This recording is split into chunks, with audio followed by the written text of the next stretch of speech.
On nous dit souvent qu'on ne vit qu'une fois. Mais si c'était faux, c'est plutôt on ne meurt qu'une fois et on a l'opportunité de vivre et de se renouveler chaque jour. Beaucoup de gens ont peur de la mort alors qu'en réalité ce qu'ils ont réellement peur d'eux, c'est de perdre leur vie, leur routine, leurs habitudes, ce à quoi ils sont réellement attachés, ce qui leur apporte de l'estime, de la valeur. Et d'un autre côté, il y a des personnes pour qui la mort ce n'est pas une fin, au contraire c'est le début. Parce que justement, elles vont être soulagées de la superficialité de ce monde, elles vont être soulagées de tous les problèmes qu'il y a dans ce monde, et elles vont réellement pouvoir se reconnecter au divin et à leur âme. La peur de la mort n'est pas naturelle. En réalité, ce qui fait peur, ce n'est pas de mourir, mais c'est de disparaître. Perdre ce à quoi on s'identifie. Notre identité, nos valeurs, nos principes, nos actes, notre statut, notre image. On a peur en fait de perdre la place et le rôle qu'on a dans ce monde. Et vous savez pourquoi est-ce que les gens ont peur de mourir? Parce que la peur menace l'ego. Et l'ego ne peut pas supporter l'idée qu'un jour il disparaîtra. D'autant plus que nous sommes dans une société qui nous apprend à avoir peur de la mort. Parce qu'une société qui a peur de disparaître, une société qui a peur de mourir, c'est une société et ce sont des personnes qui ont accepté un train de vie qui ne leur ressemble pas finalement. On ne nous apprend pas à ressentir, à se connaître, à se trouver. Une société qui a peur de la mort est une société facile à contrôler. Une société qui n'a pas confiance en elle est une société facile à contrôler. Plus tu as peur de mourir et plus tu acceptes une vie qui ne te ressemble pas. Parce que justement, tu n'as pas fait ce travail de recherche sur toi-même. Apprendre à te connaître, apprendre à connaître ton âme, apprendre à connaître ce que tu aimes, ce que tu n'aimes pas, ce que tu veux et ce que tu ne veux pas. Parce qu'on est trop préoccupé par la peur de mourir. Comme je vous ai dit, pour certaines personnes, la mort, c'est une libération.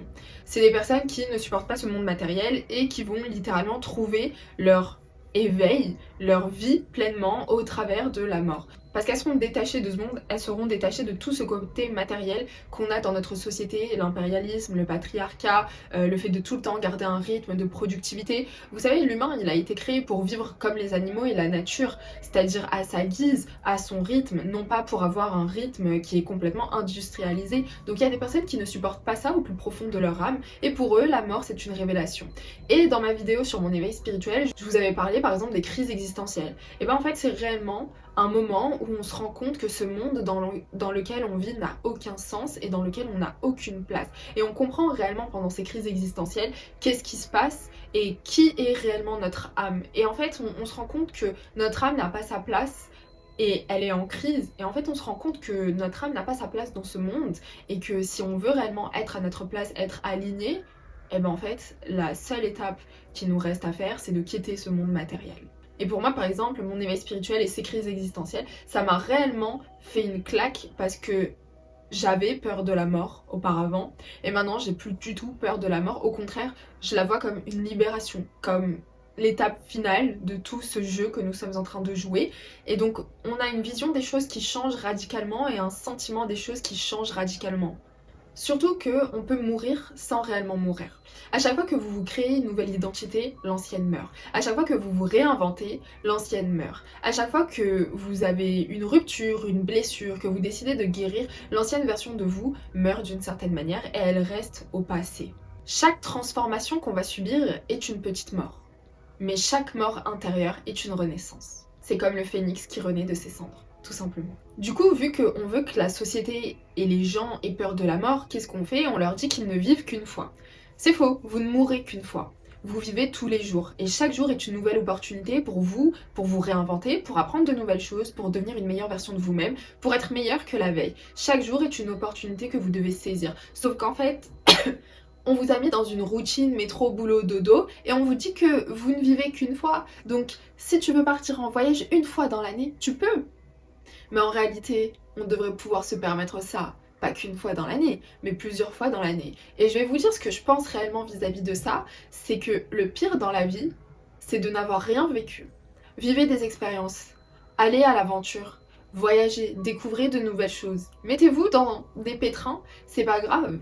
Tant que vous vous connaissez et que vous savez que vous finirez toujours par vous en sortir, parce qu'il y a toujours une lumière au bout du tunnel, allez vivre quelque chose. Parce que le pire dans la vie, c'est de n'avoir rien vécu. Ce n'est pas d'avoir été trop prudent, c'est vraiment de n'avoir rien vécu. Vivez des expériences. On a tous nos grands-parents qui ont vécu maintes et maintes histoires et ils nous les racontent.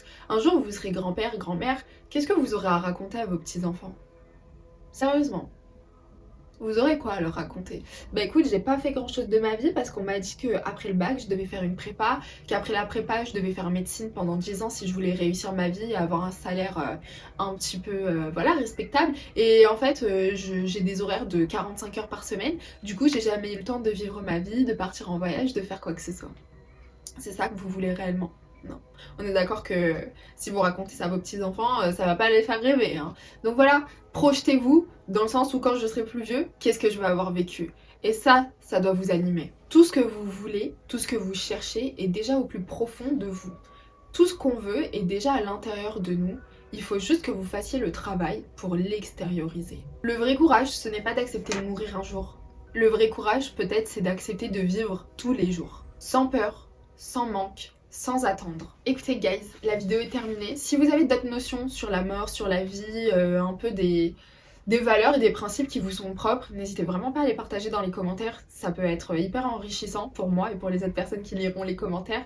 Et j'espère que cette vidéo vous aura apporté une petite lumière dans votre esprit qui vous permettra d'aborder un sujet de manière différente et de voir les choses d'un point de vue différent aussi. Puisque c'est vrai que on a tous ces craintes, on a tous ressenti ces sentiments, mais qu'est-ce qu'on en fait réellement après? C'est ça la vraie question. Prenez soin de vous, on se retrouve dimanche prochain à 19h pour une prochaine vidéo. Ciao ciao.